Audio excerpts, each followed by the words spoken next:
Bakka galchuma waliin sannagaa fi afaan Oromoo caqasuu jirtan.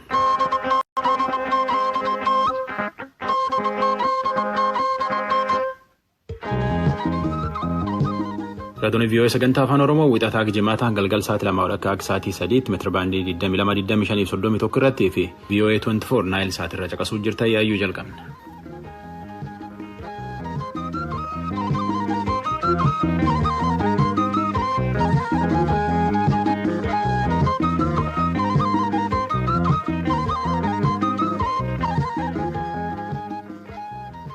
Sadaasaan tokko barhum lamaaf 20 ansoraa halaqeeti. Wallaggaa dhiyaa aanaa gullisoo keessatti akka warri tana baqannee baane jedhetti waraanii abaa'oo shanee nama hedduu fixe. Jari tanaan himatan ammoo yaayyuu mormate. Ameerikaan bor pirezidaantii filatte qophiin jirtu maal fakkaatti? Damee mirga namaa tokkummaa mootummoota Ameerikaa waliin biyya 14 qorachuu jirtu. Waan arsanitti himnu keessaa tokko oduu tasaana tujbeen nutti.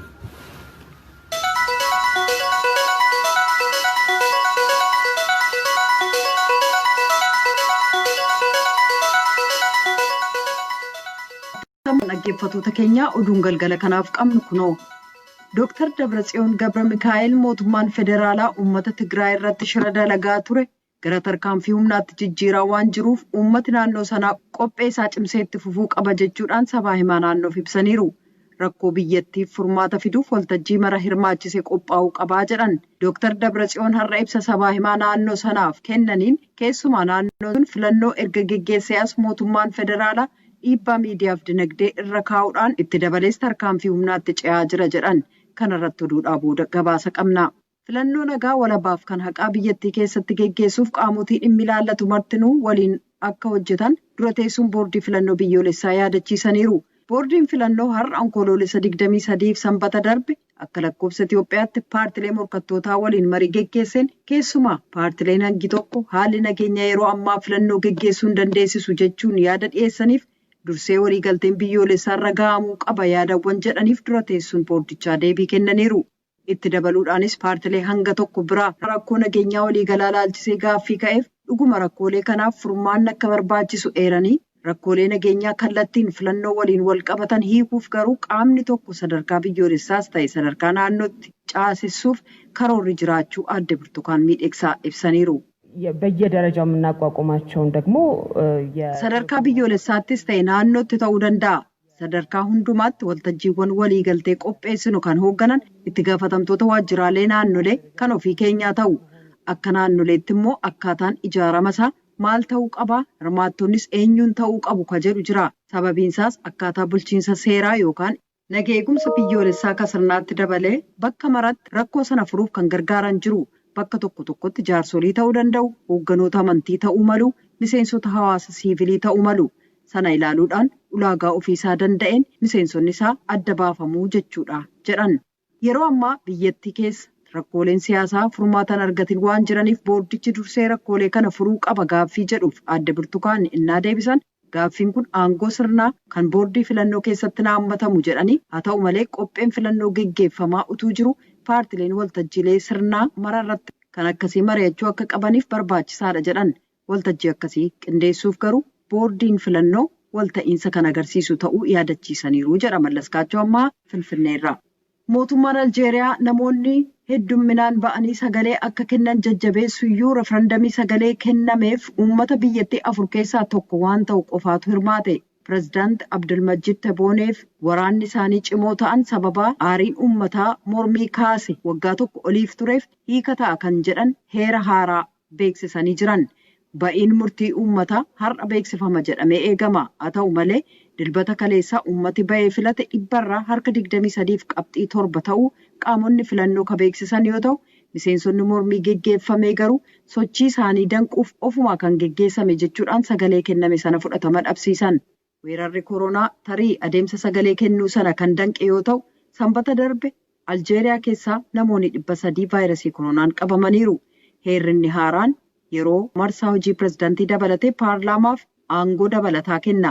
Haa ta'u malee waraanni biyyattii siyaasa Aljeeriyaa keessatti humna jabaa kan qabu yoo ta'u erga Tibooneen filamanii qabee garuu hagas hin beekamu. Kan dhaggeeffataa jirtan raadiyoo sagalee Ameerikaa sagantaa afaan Oromooti.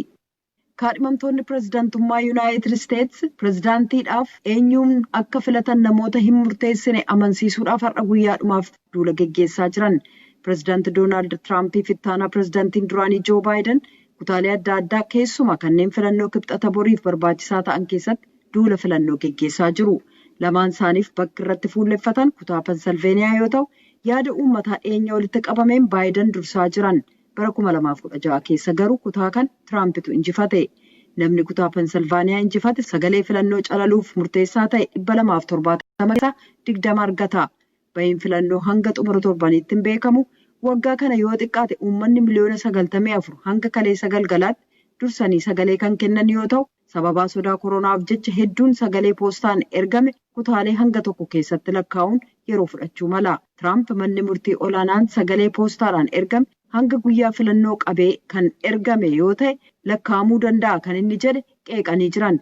Akkuma kana dura himataa turan irra deddeebi'uudhaan kaleessas filannoon waliin dhahamuu malaa jedhan Tiraamp. Filannoon Yuunaayitid Isteetsi sagalee uummataa irra jireessa qofaan hin murteeffamu. Miseensota sagalee filannoo calalan 538 keessaa nama sagalee miseensota 270 argatetu pirezidaantummaa injifata. Filannoo pirezidaantummaatti dabaluudhaan uummati sagalee kennu miseensota mana maree bakka bu'oota uummataa 435 barcuma sanatii 100 keessaa 35 akkasumas bulchiinsa kutaalee biyyaa 11 filachuuf sagalee kennaa jiran. Baangilaadesh keessaa har'a yoo xiqqaate uummanni 50,000 ta'u daandii magaalaalee galma mootummaa Daakaar irratti bahuudhaan pirezidaantiin Faransaay Imaanuweel Maakiroon kanneen islaama qeeqan ilaalchisee dhabummaan yaada ofii ibsachuu kan isaan jedhan balaaleffataniiru. Hiriirtonni mormii kun meeshaalee Faransaay akka biyyattii hin seenne kan fedhan yoo ta'u, embasii Faransaay kan gamasii fuulleetti hiriiruu yaalanis poolisiidhaan dhorkaman. Faransaay Baangilaadesh waliin michuu daldalaaf adda durummaan deeggarsa kagootu biyya barbaachistuudha. Qindeessitoonni hiriira sanaa namni irratti hirmaate 100,000 ta'u yoo jedhu poolisiin immoo 50,000tti tilmaamee jira. Dhumarrattis oduu ispoortiif gara sooraattan isin dabarsa.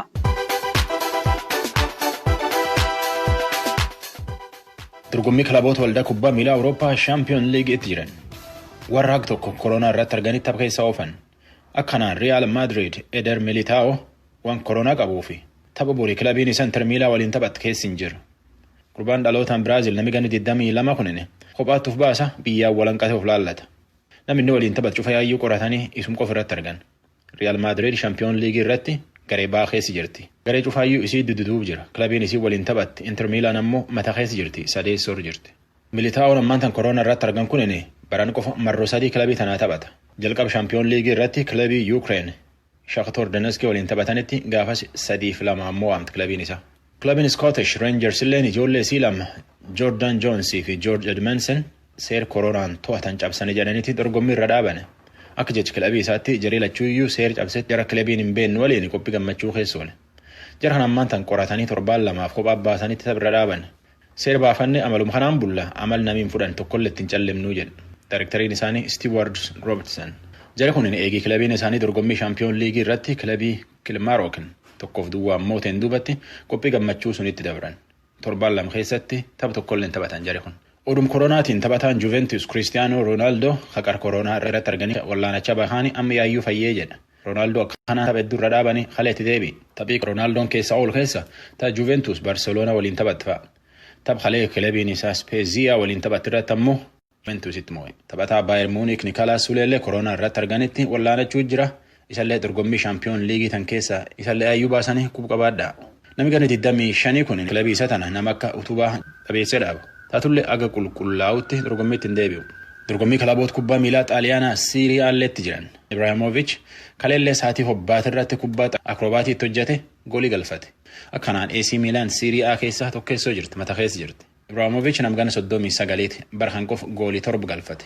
Kilabiin teen Awurooppaa keessaa kilabii ijoollee ta'imaatti guddattu anatti keessa nam guddaa malee jedhe. Ibrahimovic ganna kan qofa Siiriyaa fi goolii 22 galcheef. AC Milan eegee kilaboota kubbaa miilaa addunyaa hedduu koronaaf jedhanii tapha hedduu irra dhaabaniitiin eegee waxabajjii dabarte dorgommii deebi'anisitti kilabiin isa tun takkum hin mo'amne. Oduun ispoortii gaggabaabduun tanuma. Oduun galgala kanaaf qabnu tanuma. Guyyaa Afaan Oromoo caqasuu jira.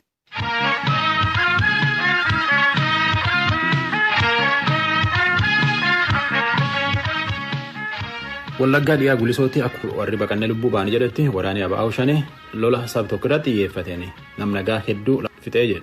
Muummeen ministeera Itoophiyaa Abiy Ahmed haleellaa kanaan hin gaddina mootummaan karaa ceeruu cufaan fayyadameetiin rakkoo isaanii buqqisaa jedhe. Nyaaphi Itoophiyaa akka muummee ministeeraa jedheedhaanitti yookaan nutti bitaa yookaan biyyatti badaa jedheetiin ka'ee jedhee jedhe. Pireezidaantiin naannoo Oromiyaa Shimallis Abdiisaa illeen daba ABO shanee fi badii wayyaaneetiin Itoophiyaan hin jidduu jedhe. Nakor Malkaat erge. Godina Wallagga Lixaa Aanaa Gullisoo ganda Gaawwaa Gaanqaa jedhamu